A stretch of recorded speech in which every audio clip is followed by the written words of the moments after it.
Social মিডিয়ায় ঝড়ের গতিতে ভাইরাল হয়েছে একটি টিকটক ভিডিও, যেখানে দেখা যায় নদীর পাড়ে বন্ধুদের নিয়ে যাওয়ার সময় দুই স্কুল ছাত্রীকে উত্ত্যক্ত ও লাথি মারছে এক কিশোর। এ ঘটনায় দেশ জুড়ে বইছে নিন্দার ঝড়। ঘটনাটি নারায়ণগঞ্জ জেলার সোনারগাঁও উপজেলার কাঁচপুর সেতুর নিচের।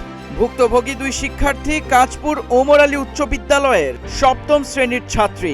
মাসখানেক আগে শীতলক্ষা নদীর পাড়ের ওয়াকওয়ে দিয়ে হেঁটে যাওয়ার সময় 15 বছর বয়সী এক কিশোর কন্টেন্ট বানানোর অজুহাতে তাদের উত্ত্যক্ত করে এবং সরাসরি লাথি মারে। ভিডিওটি টিকটক ও ফেসবুকে ছড়িয়ে পড়ার পর নেটিজেনরা তীব্র ক্ষোভ প্রকাশ করেন এবং জড়িতদের শাস্তির দাবি জানান।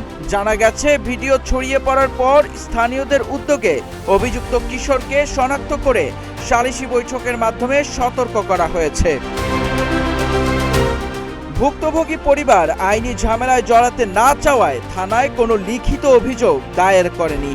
তবে সোনারগাঁও থানার পুলিশ জানিয়েছে, লিখিত অভিযোগ পেলে তদন্ত সাপেক্ষে দ্রুত আইনি ব্যবস্থা গ্রহণ করা হবে।